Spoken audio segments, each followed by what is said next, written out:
everyone. Welcome to your newest Cosmic Matrix podcast with your host, myself, Laura Matsu, and my husband, Bernhard Gunther.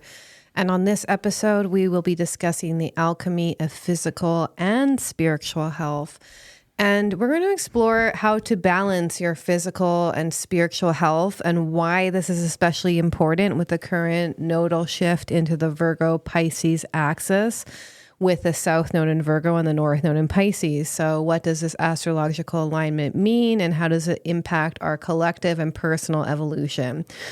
So recently, with the rise of the Maha movement, there has been an increased focus on physical health. More and more people are prioritizing healthier eating, regular exercise, avoiding harmful toxins like seed oils, and finding new ways to nourish their bodies.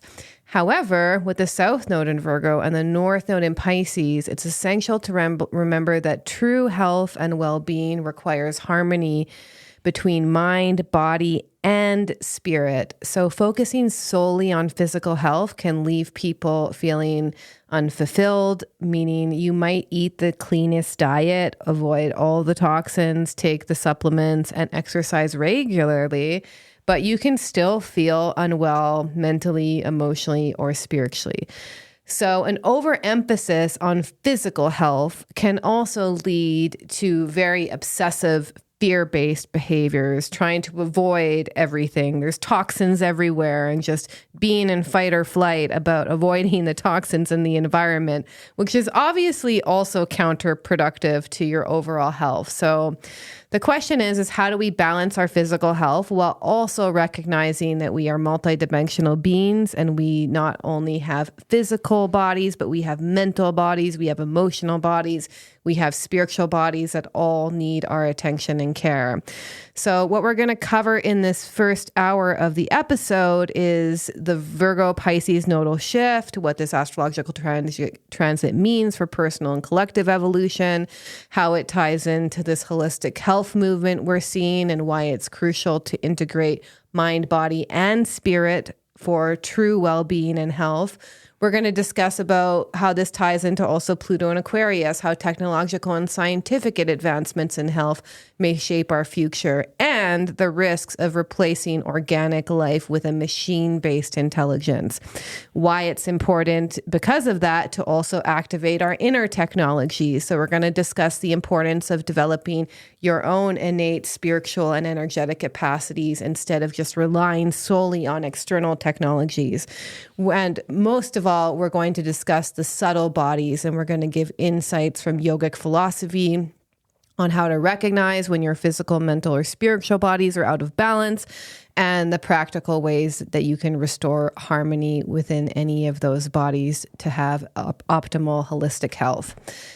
And in the second hour, we're going to take a deeper dive into a more esoteric perspective on health and consciousness. We're going to discuss negative entities and how they feed off of stagnant chi, how suppressed emotions and unresolved trauma can create toxic chi that also feeds negative spiritual forces.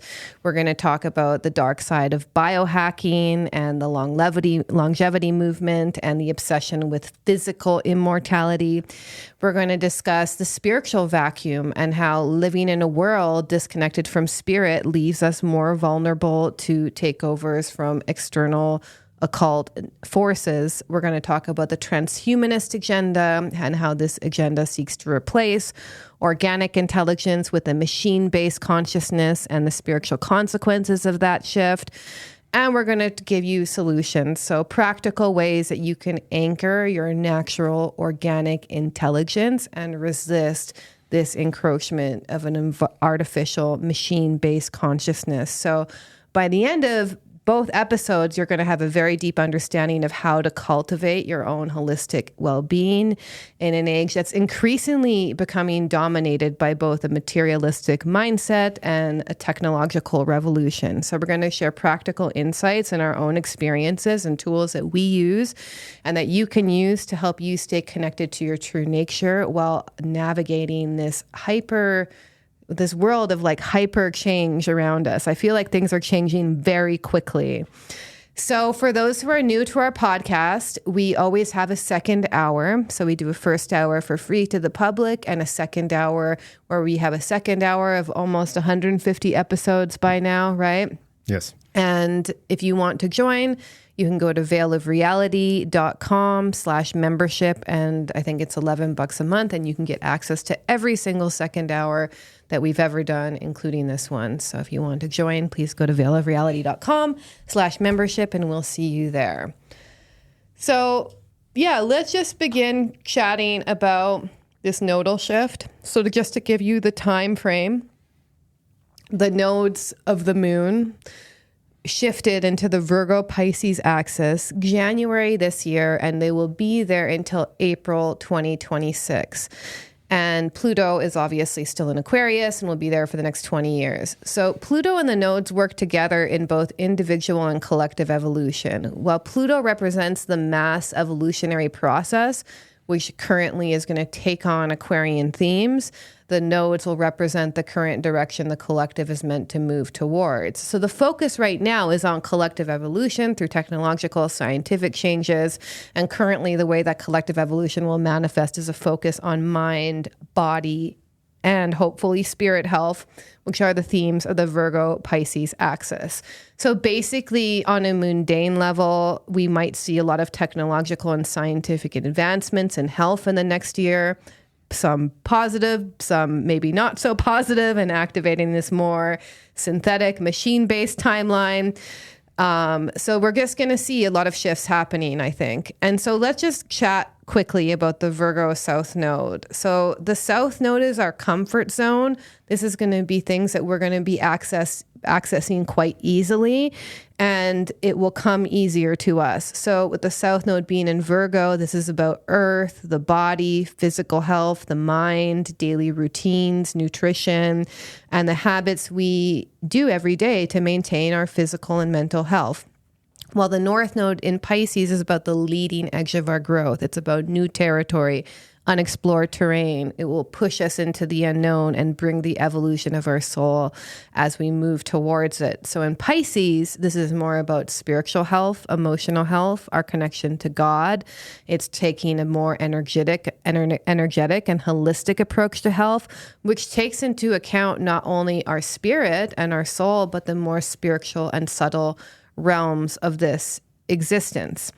So one of the risks we're going to cover in this podcast, and we've spoken about in previous podcasts, is there seems to be a replacing of organic and biological life with machine-based consciousness. And we're going to see that accelerate even further with the rise of AI and transhumanism.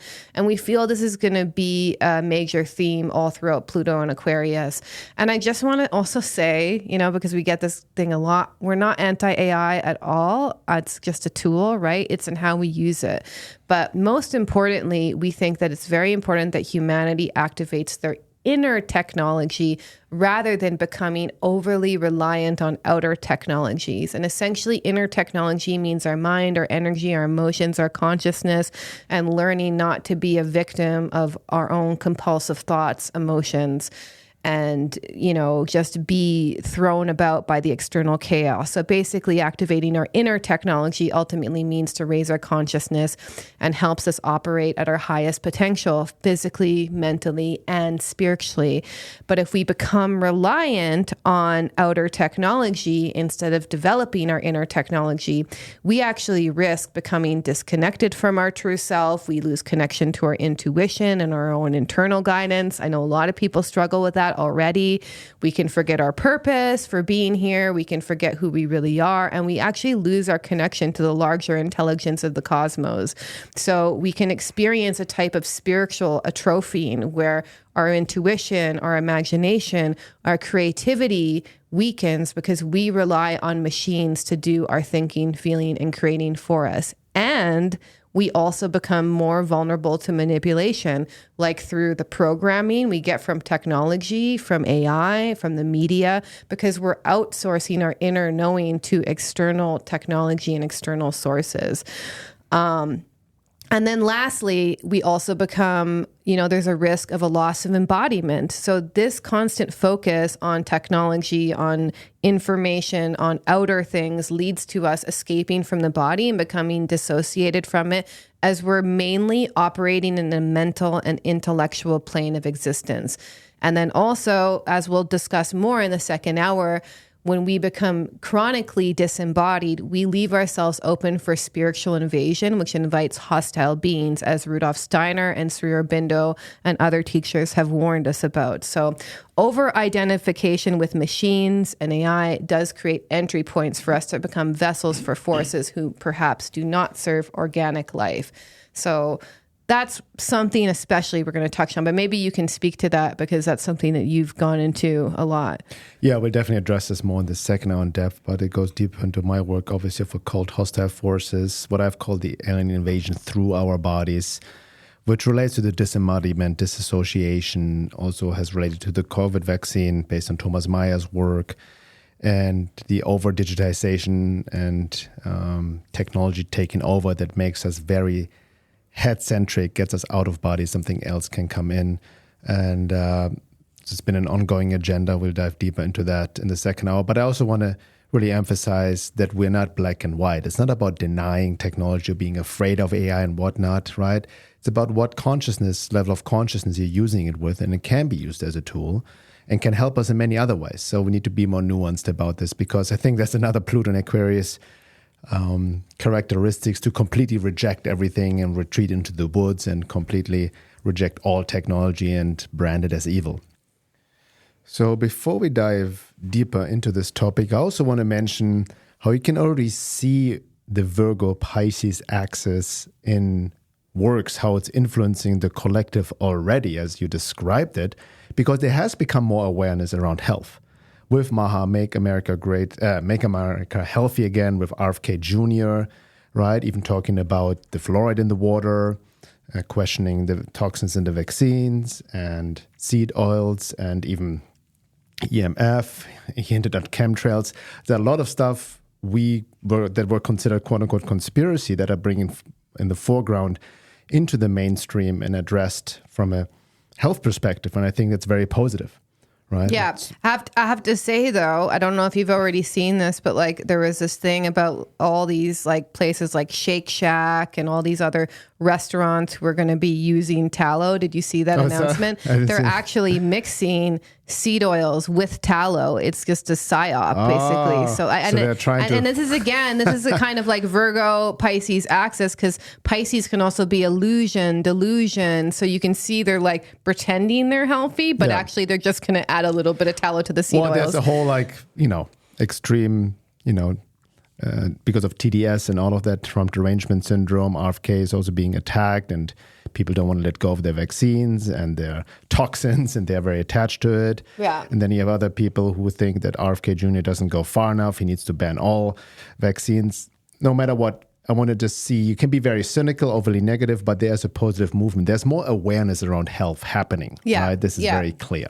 But just to also remember the North Node is in Pisces, to really double check the statements that restaurants are coming out with, because I don't know, I'm sure people have heard of this, like greenwashing has been like a thing to like make companies seem more, like earth friendly than they are. What we're going to see is like some sort of health washing, where people are going to see this move towards no seed oils, and they're going to be like, oh, we're going to use tallow, but they're going to use all sorts of other toxic ingredients. So I think this is also going to become a thing on its own. Similar like with the organics label, right? Yeah. It's all natural, it's organic, but then you have all kinds of other toxins inside, right? Yeah.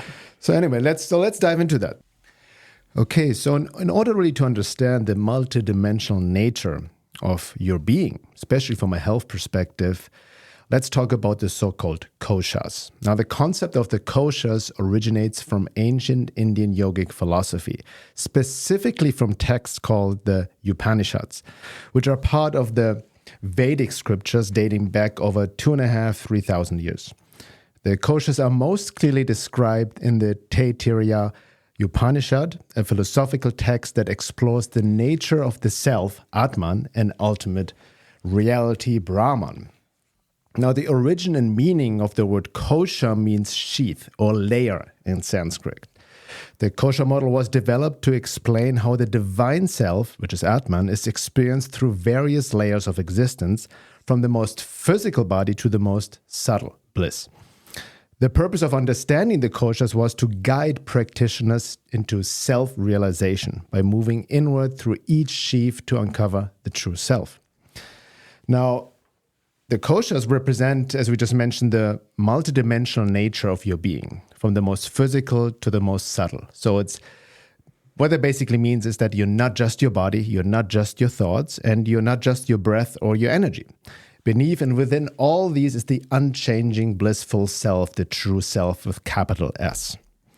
And the koshas are veils of experience that the soul expresses through, and each kosha needs to be nourished, balanced, and peeled back to experience deeper levels of consciousness and truth.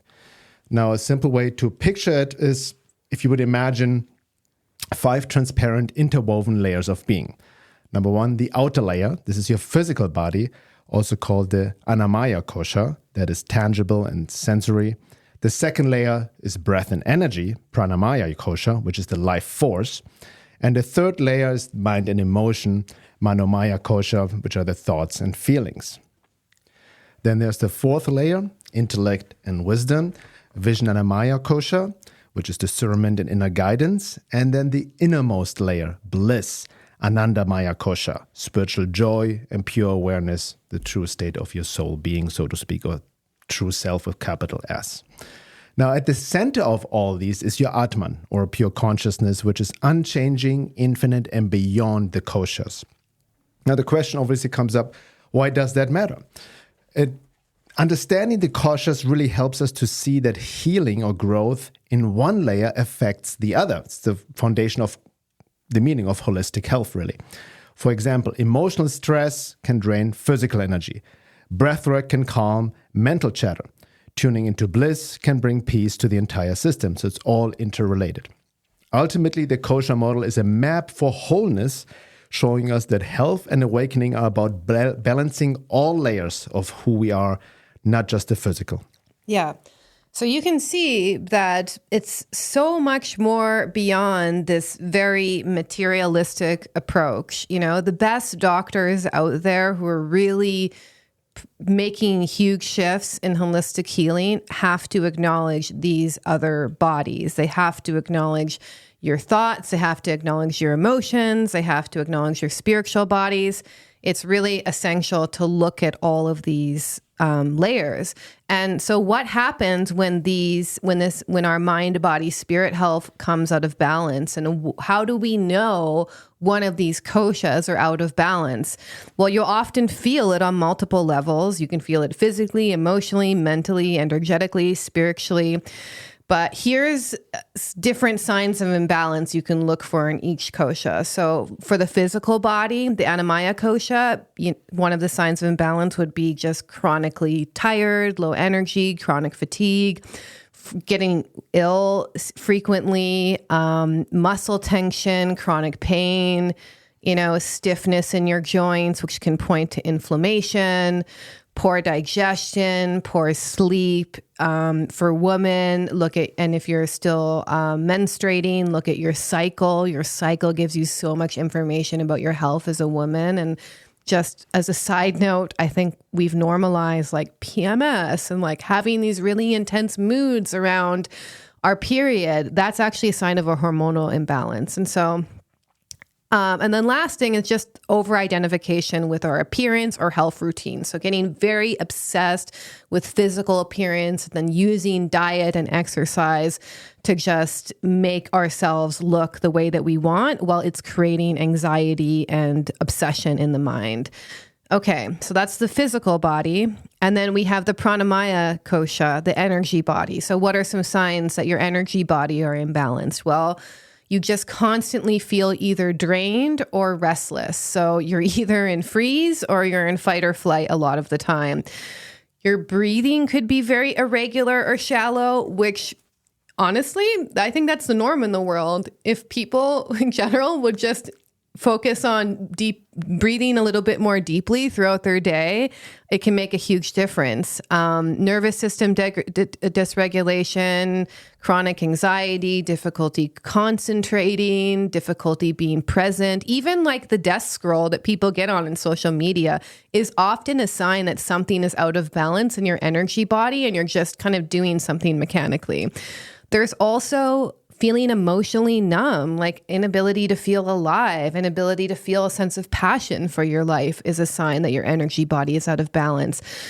You can actually feel energetically overwhelmed, like oversensitive to environments or people can be an aspect of imbalance in the energy body. Which is a big one too, because then people always blame other people, environments, right? Yeah. You project your own inability to be embodied externally. Yeah. And honestly, I see this all the time in people I speak to and just people I witness in the world. All of these things are common, and we're all going to have certain areas that we can work on, and we're going to give you practical suggestions for working on it too. So there's also the mental emotional body. What are some signs of imbalance in the Manomaya kosha? Racing thoughts or obsessive mental loops. Also very negative, chronically worried, fearful, or negative thoughts are an aspect of your mental emotional body being out of imbalanced.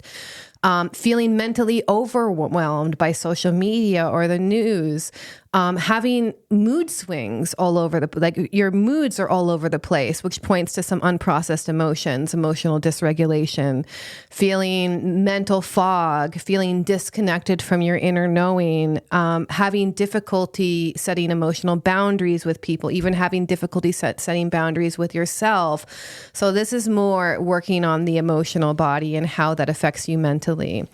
And then we have the wisdom body, the Vijnanamaya kosha. So signs of imbalance, very common, feeling lost, feeling purposeless, feeling disconnected from your path, feeling like life is meaningless, having a very nihilistic point of view of the world.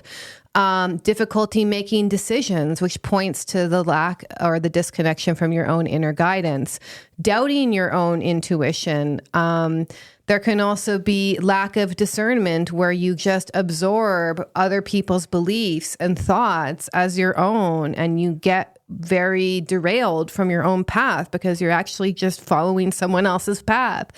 You could also just feel uninspired. And one of the ways it will also show up, especially with this Virgo South node, which is, Virgo is ruled by Mercury, the internal function of Mercury, it would be over-analyzing things in your head instead of just trusting that inner knowing. And then lastly, the Anandamaya kosha, the bliss body. So what are some signs that that's out of balance? Well, you feel disconnected from joy, from a sense of peace, from a sense of higher purpose. You might feel very spiritually empty or very numb. There can be a constant restlessness and dissatisfaction, no matter what's going on in your outer world, no matter the state of your job or relationships or how successful you are, you'll still feel empty. You'll just feel a lack of gratitude and a lack of awe and a lack of appreciation for life. Feeling like you're going through life on autopilot. There can be a longing for something deeper, but not knowing what.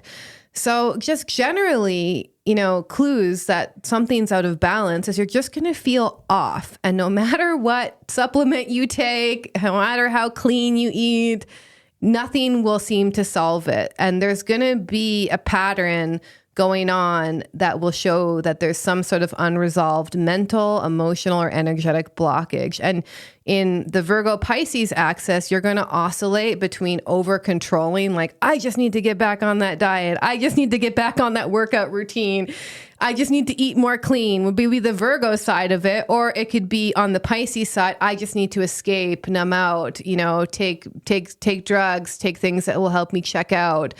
So, and that will result in chronic burnout, while also feeling almost existentially lost in the world at the same time. So these are the symptoms that can come up with this Virgo-Pisces axis. And I also see, how we see it playing out is like a lot of people's health took a huge hit over the past 5 years, including mine, because the chaos of the world and all the constant trauma and psyops and crisis and losing friends and people dying, like that was pretty intense. Like that was a little bit too much, too fast. It's still going on. And I've just noticed that a lot of people are just burnt out, or they're stuck in negativity, depression, fight or flight. So this is why it's important to balance not only our physical health and our body, but the North Node being on Pisces is like asking us as a state of our spiritual health as well. Yeah, that's very well summarized. Thank you. That's very, very clear, especially over the past 5 years. As you just mentioned, I've seen this a lot as well, that what people are dealing with cannot also just be resolved with just the physical approach, right? Yeah. The clean eating, the diet, the detoxing, fine and good exercise, all important. But what I've seen over the years, especially now, a lot of people then use that as a buffer, as a coping mechanism, right? Especially like you become too identified, too obsessed with your physical body, your appearance. You can really overdo it with detoxing, right? And then, back, I remember in the 80s, 90s, so I got hooked into veganism and raw diet. That was a big thing. And nowadays it's the other extreme. Now we have carnivore diet, and a lot of people promote that as the ultimate new diet. So it's just a lot of extremes. Yeah. And what is really being missed out is, I would say, the Pisces side. Really, like, what about our spiritual health? What about our psycho-spiritual health? Yeah. Which really cannot be resolved just by clean eating or working out. Yeah. That's part of the equation, right? Like, so if you're just chronically inflamed because you have a crappy diet, and your body will feel it. Your joints will feel sore. You're just going to feel like you're like the Tin Man, like a bit creaky. That can also be energy blockage that you can resolve through a mind, body, spirit practice. But I have to say, if your body feels like crap, you're also going to feel less inspired and less inclined, and even get less out, I would argue, out of your meditation practice. So they go hand in hand, but we need to remember that the North Node is on Pisces, that our spiritual growth is actually our leading growth edge. Yeah. So the physical purification of the body, which is what the Virgo archetype is meant to create for the spiritual healing, is only physically clearing our body so that we can become a clearer vessel for the divine. Yeah, and also just to clarify, not to be black and white, as we just mentioned in the koshas, everything is interrelated. One kosha affects the other. Body, mind, spirit are interrelated. Yes. So there's definitely certain diets, affect your mental state as well. Yes. Lack of magnesium has been shown can cause depression, or part of being a depression. Then, then if you have issues with the gut, that's a big issue as well. The gut is I think, probably the first thing that should be handled. Exactly. So it is all interrelated, absolutely, right? Yeah. But sometimes in the conservative workout bro career, you're depressed, just go and work out, right? Yeah. Avoid seed oils and work out, everything will be fine. Exactly, it'll be fine. And that's fine. It can definitely help get you in shape, create endorphins, elevate the mood. Yeah. But it is not the solution if you're really dealing with depression based on internalized unconscious trauma. Yeah, and I have to say, lately I've really started to just develop a new appreciation and genuinely feel called towards my meditation more. And here's why, because I have a stellium in the 6th house. I've been involved in natural health stuff for my whole life. Maybe took some detours that weren't necessarily helpful, like many of you, was vegetarian, etc. But regardless, clean eating and eating well and even taking supplements, I've been doing that for a very long time, right? And I have that part very handled and pretty nailed compared to the average person. But even if I do everything right health-wise, and I feel great in my body, I have energy, I feel flexible.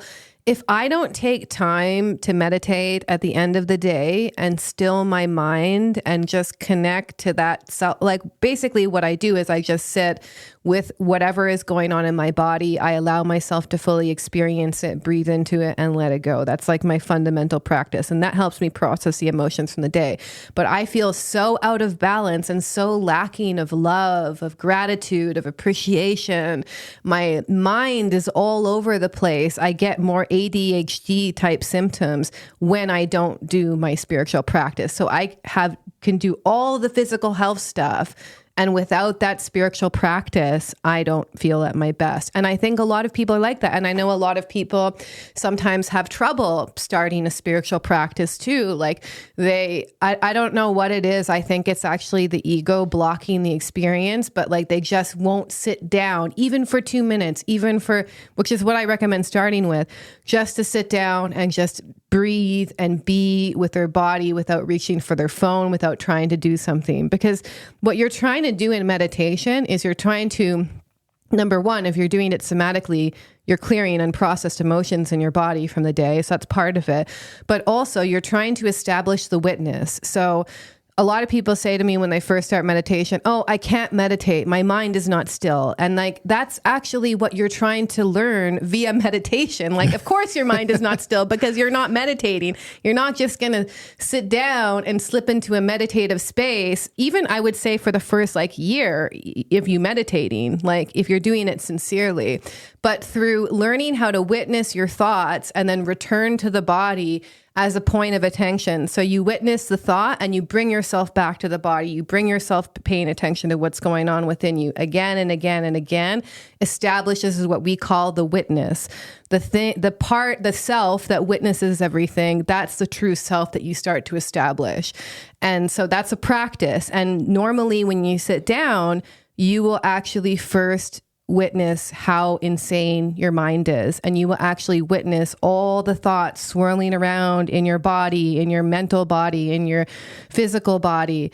That's the first thing you're going to witness. And all you have to do is just sit with it and not react to it. And that's the practice. Yeah, exactly. And, most often it is the mind always comes up with all kinds of thought injections with justifications and excuses why we can't meditate and all that. So this kind of reminds me of the shadow side of the Virgo archetype would be getting in a space where we're constantly overanalyzing, overthinking things to death, and also getting caught in very negative thought loops. Virgo is related to the Mercury process turned inwards, which is related to, in psychological terms, the negative introject, where we have a very intense inner critic that just never gives us a break. And, don't eat that thing. It has seed oils. And we're just obsessing over things, right? Also constant negative feelings about the self that make you feel like you're not good enough. Endless studying and learning new things, but not applying it can be an aspect. An obsession with purity and cleanliness and physical health can be a shadow side, while the South Node is in Virgo. Another big lesson that could be coming up for people is where they overgive to others and to the point of burnout. Being hypercritical of yourself or others can be an aspect of it, or just getting caught in a very anxious state of mind in general. And the shadow side of Pisces would be addictions, especially to mind-altering substances that help one escape from reality, spiritual bypassing, getting lost in illusions, delusions, overwhelm, chaos, and in my opinion, what I see on the consensus level is actually a lot of this shadow Virgo Pisces stuff. Like people are losing their minds a little bit, getting caught in all sorts of illusions, delusions, and all sorts of stuff. And, leading into the more evolved side of Virgo. This is about health and healing, but most of all, it's about purifying the body in order to make it a clear vessel for the divine. So that's the whole point of purifying the body, whether you're purifying the physical body, energetic body, emotional body. It's all so that you can receive the light of the divine more clearly. It's also developing a daily routine that helps one stay grounded in the body and everyday life. So I'm talking about the things that maybe some people don't want to do, like even just making your bed, daily habits that keep your environment clean and organized, daily habits that keep you healthy, whether that's like prepping your food, like anything you do daily. Your spiritual practice is also included in your daily routines as well. But any daily routine that helps you stay grounded in the body and everyday life is key. And discernment is a big positive side of the Virgo archetype, critical thinking. So even being discerning with the health information you take in, because one thing I've noticed, especially with everyone giving health advice on social media, like you have one person say one thing, another person say another thing, and it completely contradicts it. And you could actually end up just taking all sorts of extreme pathways just because you read some random person on Twitter say that this and this supplement was good for this and this thing. So I think it's really important to always filter things through our own discernment, and most of all, filter things through our own body and our own experience rather than just taking advice from people at face value. And then, on the highest level too, it's about being of service to others. So we want to be our healthiest and happiest. We want to learn how to heal ourselves so that we can also help others do the same. And the more evolved side of Pisces would be connecting to your imagination, connecting to your intuition. It's also a lesson of surrender, understanding that we can't control it all, that a part of us, we need to just let go to the overall divine plan that's unfolding in front of us. It's also opening ourselves through our daily practice, ideally to spiritual and mystical experiences, so we can begin to see the unseen, we can tune into the collective unconscious, and also the development of true compassion and holistic thinking, meaning seeing the big picture, seeing the bigger cycles going on, and also developing a sense of unconditional love for ourselves and others. So these are the highest spiritual principles of Pisces. So that's a great insight and summary of the Virgo-Pisces axis. And it really ties into, there's also obviously with the focus of over-identification with the body, right? We still live in the materialistic age of mental man and mentalization and somewhat devoid of spirit or recognizing the divine within and without. So there's obviously the danger, as we can already see with the health movement, of just over-focusing on physical health, like supplements, biohacking, diet, detox, working out, as we just mentioned, when what is really needed is our psycho-spiritual health and really raising our level of consciousness, right? Which then actually also affects physical health, even more profound and more deeper and more effective than just focusing on physical solutions. And that obviously also implies emotional processing of stuck, suppressed emotions that manifest in the body. Because, again, no amount of detoxing, supplements, biohacking, or clean diet will help you with the deeper emotional process. So we mentioned the koshas before, right? Based on our multidimensional being, so to speak. So let's look at how we can balance the various koshas.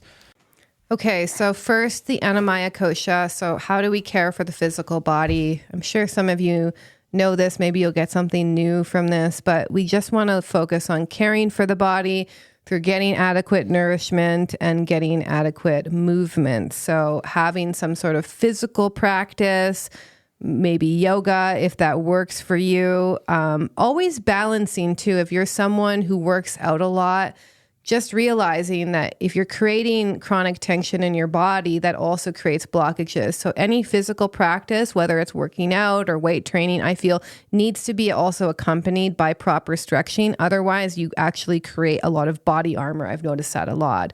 So, some sort of physical movement practice, eating well, prioritizing fresh foods, organic foods. Eating enough protein is really huge from a basic physical level, because I find that in general, even when you go to restaurants, there's not really adequate protein. So trying to get, I think they recommend like 1 gram per body weight actually of protein. Prioritizing rest and sleep is huge. So deep sleep is where your body really does the deepest physical repair. So you really need to be getting at least 7 to 9 hours of good quality sleep, which means turning off blue light and screens 2 hours before you go to bed, not just consuming content that's going to stress you out before bed, and making sure that you have good sleep habits and routines, no blue light in the room, etc.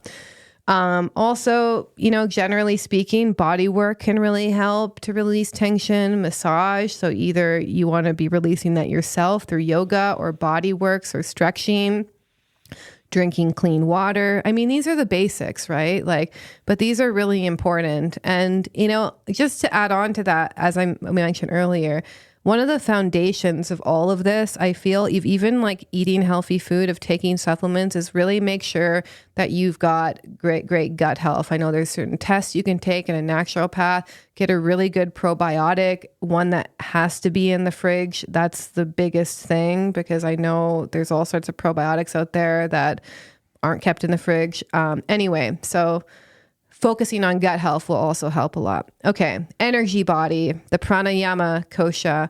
So this is about you generating more life force, more chi, more prana. So breath work practices. So, there's all sorts of different breath work practices you can do. There's box breathing, alternate nostril breathing.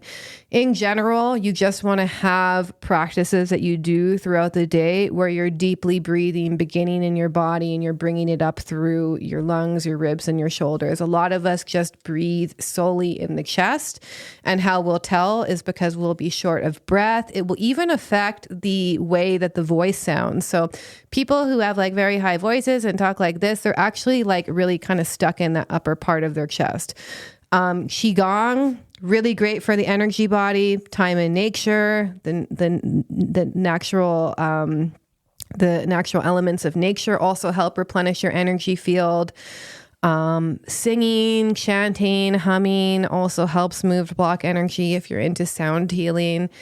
Okay. And the manomaya kosha, so the mental emotional body. This is really huge because we live in this information age. And I would also argue majority of people have imbalances in the mental and emotional body because of that. So this is about quieting the mind, regulating the emotions, and the ability to have clear thinking. So obviously meditation, as we mentioned, helps you learn to observe your thoughts without acting them out.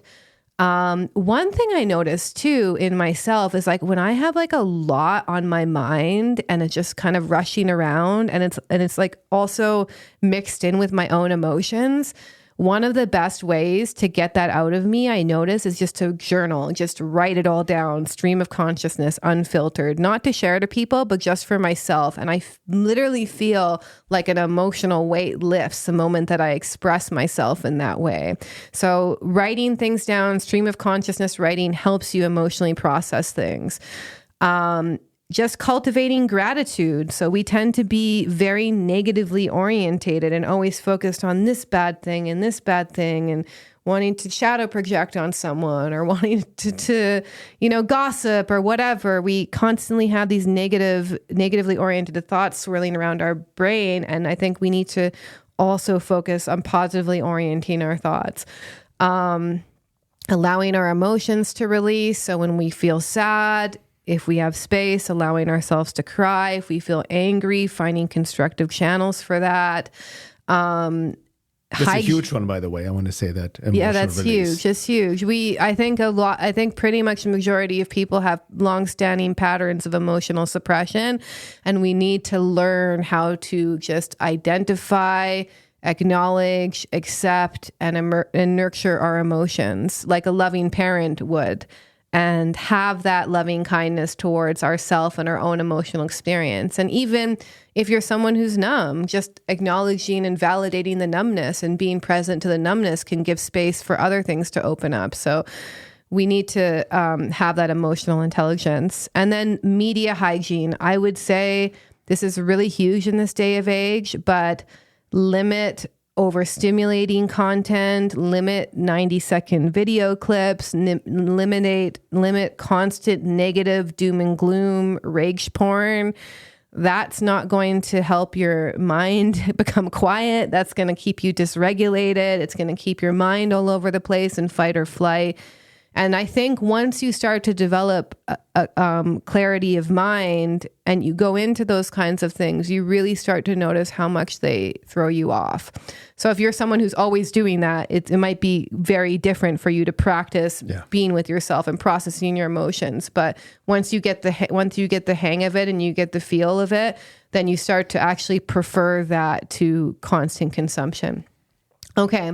The wisdom body. So this is a Vijnanamaya kosha. So this is about strengthening intuition, insight, and discernment. So self-inquiry is really huge. I think asking yourself deeper questions like, who am I really beyond the false persona identified as? Like, what do I really want in life? What's really important to me? Like, really reflecting on these deeper questions and allowing the insight to emerge from within, or rather, even as the individuation process goes, allowing yourself to live those questions and to find the answers as you learn and grow and evolve. So not knowing, it's not that you're just going to know like, oh, this is what I need to do, or this is the direction I need to go, but you need to ask yourself these deeper questions to set yourself on that path. Reading spiritual literature, I think, is really huge. Reading uplifting spiritual books can really help you in the wisdom body, because the best spiritual teachers are just saying timeless wisdom that your soul knows to be true, basically. So it's going to resonate with the part of your wisdom body which already knows the truth. Focusing on intuitive decision making. So really pause and pay attention to what emerges within you before making a quick decision.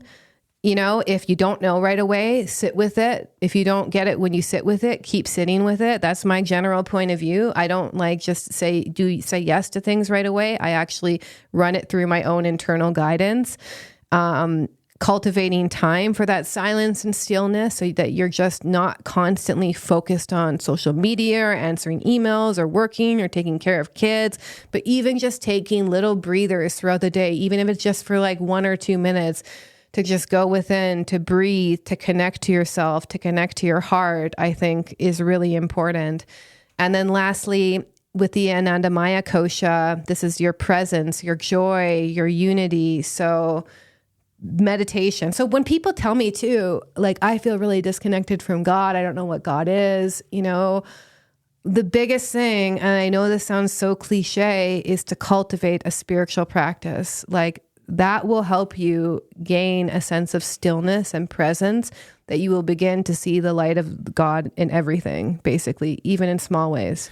Yeah. And when we say spiritual practice, the main ingredient of a spiritual practice, there's this underlying foundation of it is a sincere aspiration to the divine, to God, whatever you may call that, all oneness, your true nature. That's the foundation of a spiritual practice, right? People get too caught up in the mechanics of it, mechanical, almost reciting certain prayers or mantras and whatnot. That's fine and good, but you really need to mean it. There needs to be an inner call, an inner aspiration that is sincere from the depth of your being. Yeah. And if that is instilled with your meditation, you know, as Sri Aurobindo said, you take just one step towards God or the divine, and he will take 10 steps towards you. Yeah. And just having some sort of regular practice, I guarantee you, will help you experience that presence more and more over time. Don't like go into it expecting this big thing, expecting slow, subtle shifts that help you cultivate presence. Prayer, even listening to sacred music, I feel, listening to certain mantras can help us remember that presence. Spending time in nature, spending time in beautiful parts in nature helps us experience the immanence of God. You know, when you notice yourself feeling compassion for someone else, being of service towards them, you know, and the more you sit with yourself and your own difficult emotions with compassion, the more compassion you automatically will have for others. So this is a natural process. It's not a forced process too. So you can see that you can just figure out some ways to integrate these into your daily or weekly life, like, you know, having some sort of maybe weekly breath work practice, or having some weekly yoga practice or qigong, like starting out easy and then maybe incorporating something in every day, or, you know, journaling every morning. Like, don't overload yourself with too many things at once. Just add one thing at a time in the order that you need it. And then slowly you're going to find yourself building a daily routine that really helps you feel good in mind, body, and spirit.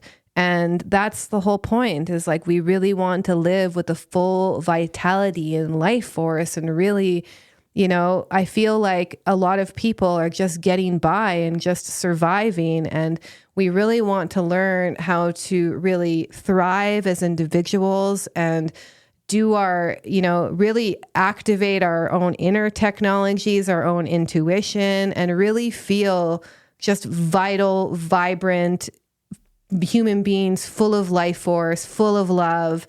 Like our capacities, I feel, are only operating on a very small percentage of our potential. And the more that you activate daily routines that help you in mind, body, and spirit, the more you activate your greatest potential.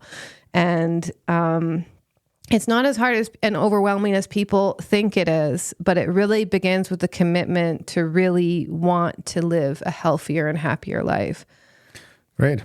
So this concludes the first hour. And in the second hour, as you mentioned, we go deeper into the body, mind, spirit connection, relating it also more into other spiritual forces and how actually negative entities can tag into stagnant chi and your suppressed and repressed emotions. We look into the dark side of biohacking and the obsession with physical immortality, the danger of a spiritual vacuum, right? How the world is disconnected from spirit and hence becomes vulnerable to external occult forces interfering. We look more into the transhumanist agenda in context of Pluto and Aquarius, and really how this agenda seeks to replace organic intelligence with a machine-based, quote-unquote, intelligence or consciousness. And we also provide solutions for sovereignty, right? Practical ways to anchor your natural organic intelligence and inner technology and resist the encroachment of artificial consciousness. Again, the second hour is available for members. If you're not a member yet, please go to my website, veilofreality.com/membership, and you can sign up for all the second hours of the Cosmic Matrix podcast. And once again, thank you for listening, and we'll be right back.